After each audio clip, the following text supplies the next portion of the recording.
సాధారణంగా షెఫాలి జేరివార్ గురించి తెలియని వాళ్ళు ఎవరు ఉంటారు. ప్రస్తుతం ఆమె లేరు, చనిపోవడం జరిగింది. అయితే ఇది నార్మల్ డెత్తా లేకపోతే దీని వెనుక ఎవరైనా ఉన్నారా అనే అనుమానాలు చాలా మందిలో రైజ్ అవుతున్నాయి. అయితే పోలీసు నుండి ఒక సమాచారం అందింది. ఆ ఇన్ఫో ఏంటి, ఈ కేసుకు సంబంధించిన అప్డేట్స్ ఈ వీడియోలో తెలుసుకుందాం. Hello, this is Prasanna, you are watching Big TV. Mumbai police శాఖ నుండి ఒక కీలక సమాచారం అందింది. అదేంటి అంటే, షెఫాలి జేరివార్ చనిపోయిన తర్వాత చాలా మంది షాక్ అయ్యారంట. అంటే ఆమె ఏ విధంగా చనిపోయింది, నార్మల్ డెత్తా లేకపోతే ఎవరైనా చంపడం జరిగిందా, దీని వెనక ఎవరున్నారు, ఏంటి ఆ మృతికి గల కారణాలు అని చాలా మంది షాక్ అయ్యారంట. అంబోలి పోలీసులు కొన్ని ఫ్యాక్ట్స్ బయట పెట్టడం జరిగింది. అవేంటి అంటే, షెఫాలి చనిపోయిన తర్వాత పోలీస్ శాఖ వారు తన గదికి వెళ్ళి అదంతా ఇన్వెస్టిగేట్ చేస్తున్న సమయంలో అక్కడ వారికి కొన్ని ఎవిడెన్సెస్ దొరికాయి. అవేంటి అంటే, షెఫాలి జేరివార్ ఫ్రిడ్జ్ లో కొన్ని మెడిసిన్స్ ఉన్నాయంట. అవేంటో తెలుసా?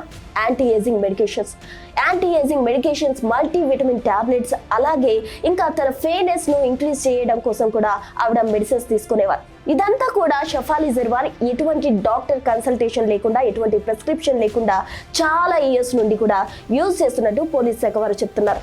అయితే ఇదంతా ఆమెకి ఏ విధంగా తెలుసు, ఎందుకు ఎంత కాలంగా యూజ్ చేస్తున్నారు అన్న ప్రశ్నలు కూడా తలెత్తాయి. అయితే యాంటీ ఏజింగ్ మెడికేషన్స్ అనేవి చాలా మంది ఇప్పుడు ప్రస్తుత రోజుల్లో కూడా తమ యవ్వనాన్ని పెంపొందించుకోవడం కోసం కూడా చాలా మంది యాంటీ ఏజింగ్ మెడికేషన్స్ యూజ్ చేస్తున్నారు. అవన్నీ కరెక్ట్ కాదు. ఎందుకంటే చాలా సందర్భాల్లో చాలా మంది కూడా యాంటీ ఏజింగ్ మెడికేషన్స్ ద్వారా తమ యవ్వనాన్ని పెంపొందించుకోవడానికి, అలాగే వృద్ధాప్యం రాకుండా తమను తాము కాపాడుకోవడానికి చాలా మంది ట్రై చేస్తుంటారు. కానీ ఇది ఎప్పుడు కూడా కరెక్ట్ కాదు. అటువంటి ఇంజెక్షన్స్ కానీ మెడికేషన్స్ కానీ ఎటువంటి డాక్టర్ ప్రిస్క్రిప్షన్ లేకుండా, డాక్టర్ సలహా లేకుండా తీసుకోవడం ఎప్పటికీ కూడా మంచిది కాదు. అయితే షెఫాలి జేరివార్ విషయంకి వస్తే, 8 సంవత్సరాల క్రితం ఒక డాక్టర్ సలహాతోటి ఈ యాంటీ ఏజింగ్ మల్టీవిటమిన్ టాబ్లెట్స్ ను తను యూజ్ చేస్తుంది. అయితే ఆపేయలేదు, అంతటితో ఆపేయకుండా ఆమె కంటిన్యూ చేస్తూ ఉన్నాయి. అంటే రెగ్యులర్ మానిటరింగ్ లేదు. ఇప్పుడు మనం ఏదైనా అనారోగ్య పరిస్థితి వచ్చినప్పుడు ఒకసారి డాక్టర్ కి చూపించుకుని టాబ్లెట్స్ అయ్యాక మళ్ళీ డాక్టర్ ని కన్సల్ట్ చేయడం జరుగుతుంది.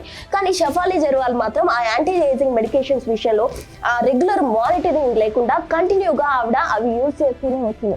దాంతో పాటు అక్కడ ఉన్న పోలీస్ శాఖ వారికి ఇంకో మెడికేషన్ కూడా వాళ్ళకి దొరకడం జరిగింది. ఏంటి అంటే, ఆమె ఫ్రిడ్జ్ లో ఎసిడిటీకి సంబంధించిన మెడిసిన్స్ కూడా వాళ్ళు నోటీస్ చేశారు. ఆ ఎసిడిటీకి సంబంధించిన మెడిసిన్ కూడా షెఫాలి జేరివార్ చాలా కాలం నుండి యూజ్ చేస్తున్నారు.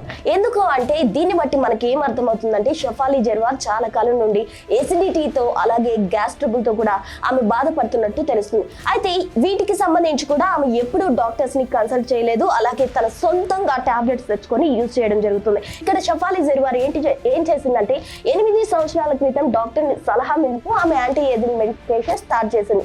బట్ ఇప్పుడు దాన్ని ఆపేయకుండా, రెగ్యులర్ మానిటరింగ్ అనేది లేకుండా ఆమె కంటిన్యూ చేయడం వల్ల అదే ఆమె ప్రాణం మీదకి వచ్చిందా అనే ప్రశ్నలు ప్రజెంట్ తలెత్తుతున్నాయి. అసలేంటి ఈ చావు వెనక వాస్తవాలు ఏంటి అన్న కోణంలో పోలీసులు ఇన్వెస్టిగేషన్ అయితే స్టార్ట్ చేయడం జరిగింది. వాస్తవానికి అక్కడ ఏ ప్రూఫ్స్ వాళ్ళకి దొరకలేదు, కానీ ఆమె యాంటీ ఏజింగ్ మెడికేషన్స్ యూజ్ చేస్తుంది అన్న ప్రూఫ్స్ మాత్రమే బయటకు వచ్చాయి. దాంతో పాటు ఎస్డిటీకి సంబంధించిన ప్రూఫ్. సో మొత్తానికి షెఫాలి జేరివార్ మరణం వెనక ఈ మెడికేషనే కారణమా, లేకపోతే ఇంకా ఎవరైనా ఉన్నారా అన్నదానికి ఫైనల్ రిపోర్ట్ వస్తేనే మనకి వాస్తవాలను తెలిసే అవకాశం ఉంది. అయితే పోలీస్ శాఖ వారు మాత్రం ఇప్పటి వరకు చెప్పిన దాని ప్రకారం ఆమె యాంటీ ఏజింగ్ మెడికేషన్ యూజ్ చేయడం వల్లే ఈ విధంగా చనిపోయిందంటూ కూడా వాళ్ళు డిక్లేర్ చేయడం జరిగింది. అయితే ఫైనల్ రిపోర్ట్ మాత్రం ఇంకా రావాల్సింది. సో మీరు దీనికి సంబంధించి ఏమనుకుంటున్నారు? యాంటీ ఏజింగ్ మెడికేషన్ ఓన్ గా యూజ్ చేయడం మంచిదంటారా, లేకపోతే డాక్టర్ ప్రిస్క్రిప్షన్ ఉంటేనే మంచిదంటారా, అసలు ఇటువంటివి యూజ్ చేయకుండా నేచురల్ రెమెడీస్ వాడితేనే మంచిదంటారా? మీరు కామెంట్ చేయండి, మీ అభిప్రాయాన్ని తెలియజేయండి. ఇటువంటి మరిన్ని అప్డేట్స్ కోసం చూస్తూనే ఉండండి Big TV. For more videos like this, subscribe Big TV channel.